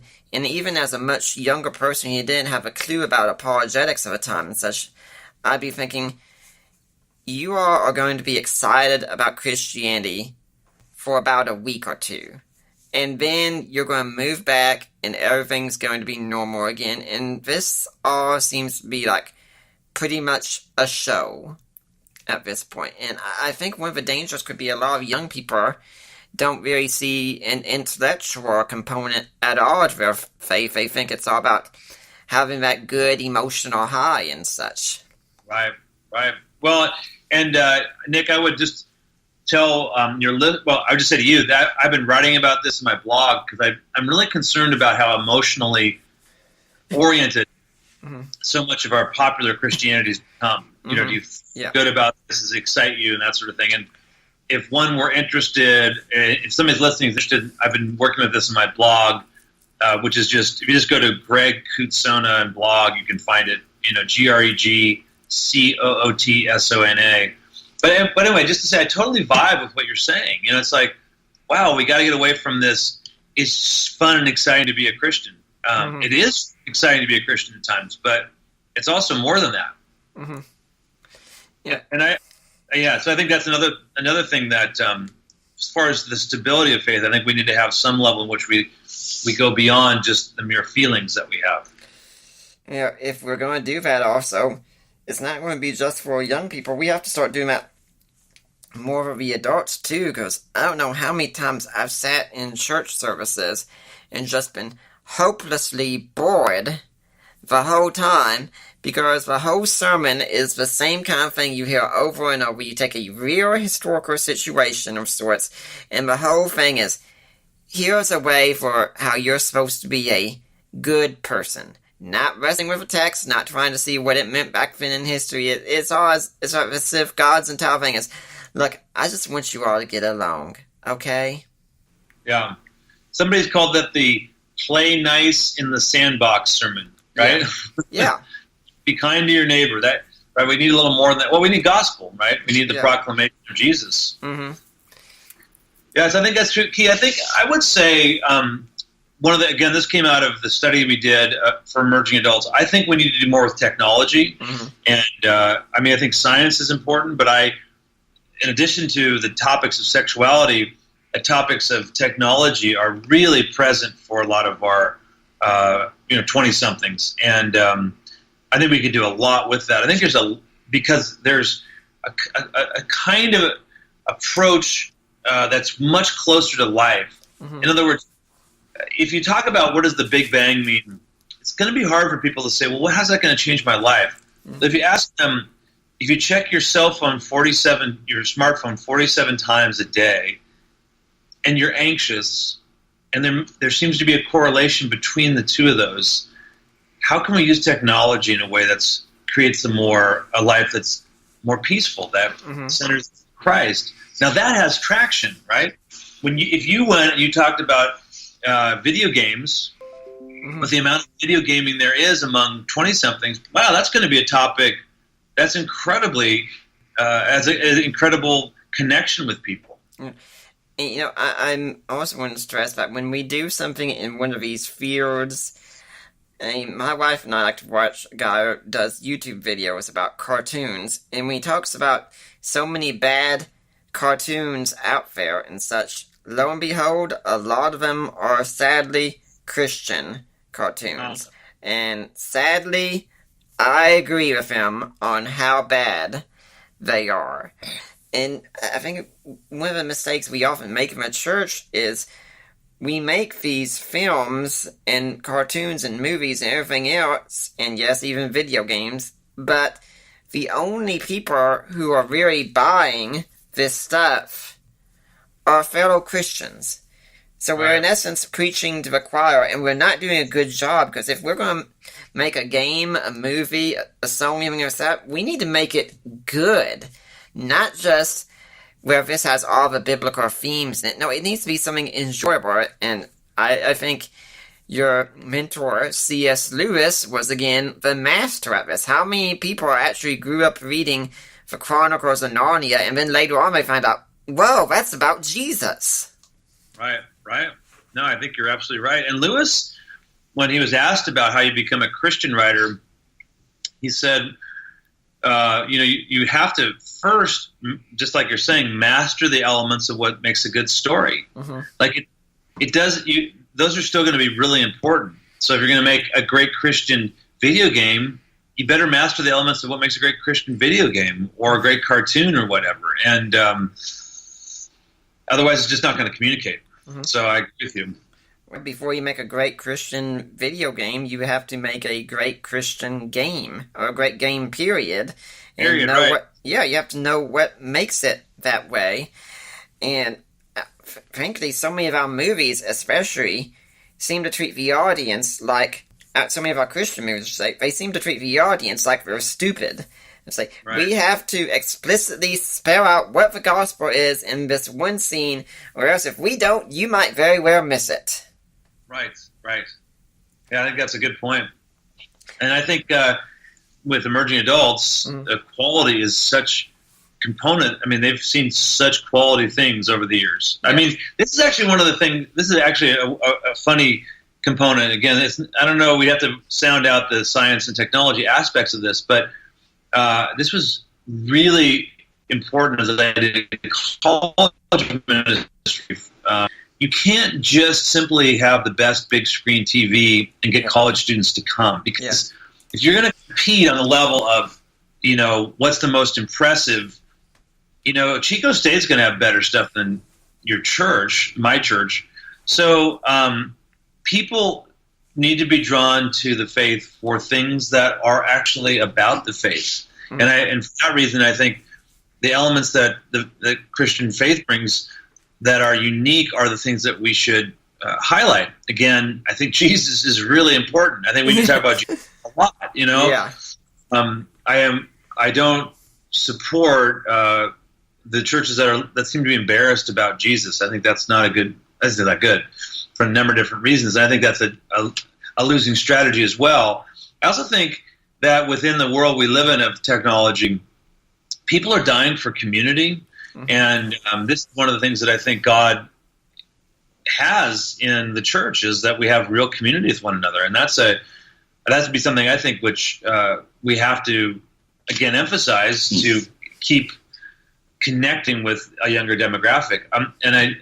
Another point I would make on that line goes back to this change with emerging adults. I think we have to create churches that recognize that not everybody is either in a family or has a family. And, mm-hmm. most of the churches I've been a part of have talked about, well, we need to, minister to, families and raising kids and being married. And those are really important topics. And those are definitely a felt need. But not everybody in the church is going to have those things. And so how are we going to have a place for people who aren't in those stages of life? If 20-somethings are not married until they're 26 or 28, how are we going to have a church in which that marriage isn't exalted as the only thing that somehow is your calling card for being part of a church community? So I think there's some strategic issues that could really help us as churches to bring in emerging adults. Mm-hmm. And I think something that definitely emerges from your book as well is that we should never, ever dissuade young people or anyone else from that matter from asking questions. Right. Yeah, right. I mean, I think that's the thing where, we want to have a confidence in the gospel, mm-hmm. which is different from a confidence in my own answers. I mean, it's the confidence that those answers exist, mm-hmm. Or at least there are really good people who have thought about these things and come up with responses. So, yeah, I agree with you. I mean, I think questioning and exploration is such a part of emerging adulthood, and we don't want to, in some ways, limit that. Yeah. I mean, I don't hesitate. I mean, my main areas are history and philosophy, but if someone comes to me and got a scientific question, I'll say, you know what? I'm not the best person to answer that. Let me put you in touch with one of my friends at Reasons to Believe or one of my friends at BioLogos, and they are much better equipped. I think it's a huge mistake for those of us in the apologetics ministry to think we have to answer every question. That's no right. one person can do that. Right. And I think to answer them badly, I think you said this earlier, is probably more counterproductive. It was definitely more counterproductive than to say, I don't know. Mm-hmm. But here's some people that will be able to help you. Mm-hmm. And the church really does need to learn to be more engaged as well on scientific issues. I mean, yes, we're supposed to be focused on the person Jesus, but we should be interacting with the modern world and the ideas going on. If we have a young person rising up with an interest in science, we shouldn't dissuade that. We should celebrate it. Right. I agree. And I think we should, one of the statistics that David Kinnaman puts out for youth groups is that 52% of youth group kids will go into a science-related field.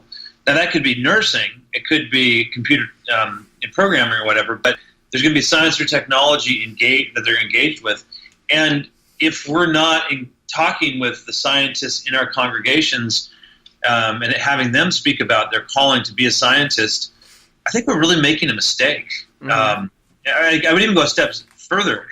Science in the West, what we know as the scientific revolution, was started by Christians. Mm-hmm. Just Kepler, Galileo, even though we think of him as being in trouble with the church, he had a faith all the way through certainly Francis Collins today, Kelvin, the Kelvin scale and temperature and all that. Anyway, so all these Christians, to give up this connection with faith and science is to give up in ways our birthright. Mm-hmm. So I just encourage churches and Christian groups to make sure that people know that they're a Christian, that science is a Christian calling, that God can call us to it, and to show how that's happened in people's lives. By the way, for those interested, in a couple of weeks' time, we're going to be doing a first on Deeper Waters. I'm going to actually have an atheist come on for an interview, and nice. That's going to be Tim O'Neill, who has done a lot of work in two areas, one dealing with Jesus mythicism, and also dealing with the idea that the Middle Ages were the Dark Ages and were anti-science and such. Right. So we're going to get an atheist coming on here saying, no, the Christian church was not opposed to science in the Middle Ages. Yeah. I think that's really, really important. Mm-hmm. I don't know if you've seen the book, I believe his name is pronounced Heilbronn, The Stars in the Church. I want to look it up, but he definitely makes that point that there was all throughout the early church's work with finding the sun in the church. There it is, the cathedrals as solar observatories. That, because of this desire to find Easter, particularly, Easter's based on the first spring full moon. You had to have proper astronomical observation, and so in the Middle Ages, as one of the forms of science, astronomy was practiced in the literal church building, and that's just one element of how the Christian church in many ways has had a long tradition of science. If I could just add one more thing, if you don't mind, Nick, on this Sure. level, I love to show my students this video put together by a group in Berkeley at First Covenant Church, which demonstrates that no Christian thinkers thought the world was flat. Yes. This idea that Columbus was proving that the world was round, that comes from a novel in the 1800s by Washington Irving, The Life of Columbus. That all the thinkers of the time, yes, maybe there were people who weren't educated who would say the world was flat. It looks flat. You look at it, whatever. But the people understood the world to be a globe in the Middle Ages. And it was Columbus who actually thought the world was smaller than the Christian church presented. The Christian church thought the world, again, the leading thinkers who were part of the church would have said the world was about 23,000 miles in circumference. Columbus thought, I believe, it was more like 10 to 15,000. That's why he believed he could go to India by going west. What we know today is the Earth is, I think, 24,900 miles in circumference. So in a lot of ways, the church had it right. In some ways, they were in front of Columbus, right? Even though Columbus came out of the church. The point being, we have all these myths about the Middle Ages and what people didn't know that have been promoted by sometimes thinkers that were trying to disprove the church and its teaching, especially like the philosophes in France in the 1700s. And they've used propaganda, honestly, that wasn't true. Mm-hmm. So where do we go from here with our young people? Anything beyond what we've already discussed? Well, I would say, definitely engaging the culture that young people, emerging adults, 20-somethings are a part of, like again, gaming, smartphones, computers. I think those are really, really important. The technologies we see with genetic engineering, artificial intelligence, which we haven't touched on, is a huge component we should be talking about. Mm-hmm. I also think that we want to engage and talk with people who are influencers. And I mentioned this at the end of the book in terms of strategy. I don't know that we win people to the Christian faith because of our arguments alone. I mean, I think arguments are important, but I think we want to also be taking in who are those people who are actually influencing youth and youth culture and the youth and the emerging adults in the communities that we're in, and having them speak to our 20-something. So once again, this is where I think scientists who are in the congregation who are older and who could mentor younger people in the connection with faith and science are really, really important. So it's that influencing, mentoring side, I think, of the church's ministry. Yeah, and then go ahead. Go ahead. I was just saying, I definitely think we're missing something in discipleship. You really don't see that going on anymore. Well, discipleship is huge, and I think, I was taught in my years at First Pres Berkeley as a student, First Presbyterian Church of Berkeley, this really strong emphasis on if Jesus is Lord of all, how do we create what we call the Christian mind, what people told me is a Christian mind. How do we approach all of our thinking and all of our cultural engagement with the mind of Christ? And I don't see that as much anymore. I don't see as much of that. And this is not just we were right in the old days, so we need to do it today. But I think we need to have a little bit more of that approach of how do I look at all the things that I do and think about as a Christian, as a person who's full of Christ, right? Mm-hmm. So I think that's really important. And then, lest I sound like it's all a bunch of strategy, I think we need to be praying, right? Yeah. I mean, we need to actually desire that this generation and the emerging generations, that they are worth praying for. Mm-hmm.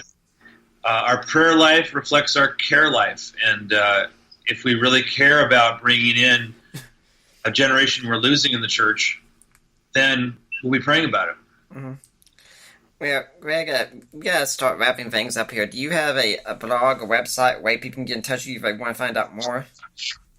Yeah, I think my blog, I do have a website, but I think my blog is the best way. So if you want to find out more, you can go to, I would just, Google or search for Greg Cootsana blog. It's cootsanablogspot.com, but my name again is Greg and then Cootsona. That's one good way. If I could mention a second one, we have on Facebook a pretty robust presence with scientists in congregations. We haven't mentioned that, but that was one of the earlier projects I did.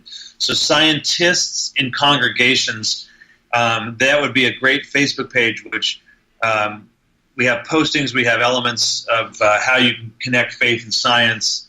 And, feel free to find me. My name's unique enough that it's easy to find my email or to find me on Facebook. And if you want me to connect with some more resources, I can tell you about our STEAM project website, which has videos and resources of all kinds, as well as other places to go like BioLocos that was mentioned earlier, and so on. So again, probably the easiest way is if you go to Greg Cootsana blog and Google that. That will be a quick way to find a little bit more about the kind of ministry that I've been involved with. And right now, at the time of this recording, the book Mere Science and Christian Faith on Amazon, the paperback is $12.38. The Kindle version is $10.99, published by InterVarsity Press. Well, Greg, I'd like to thank you for taking your time to come on here. Are there any final thoughts you'd like to leave for the Deeper Waters audience? Well, Nick, thanks so much for having me be part of this. It's been really good to have this much time to talk about these things. I would just say this is all about the gospel, and the part is for people to know Jesus Christ, especially like I was in my emerging adult years. I had no idea that the gospel had any relevance to me, and I want to create an environment in which people who are searching for the truth of the gospel of Jesus Christ can find it. And many times it's science that can get in the way, but science that can also be an enhancement to our faith as Christians. Well, I'd like to thank you for coming on, and I do hope we'll see you back here again sometime. Thank you, sir. Nick, good to talk with you. Have a great rest of the day. And I'd like to remind everyone that if I'm here next week, barring things go well with my dental operation and such, Eric Erickson will be my guest talking about the intersection of Christianity and politics. For now, I'm Nick Peters, and I am signing off.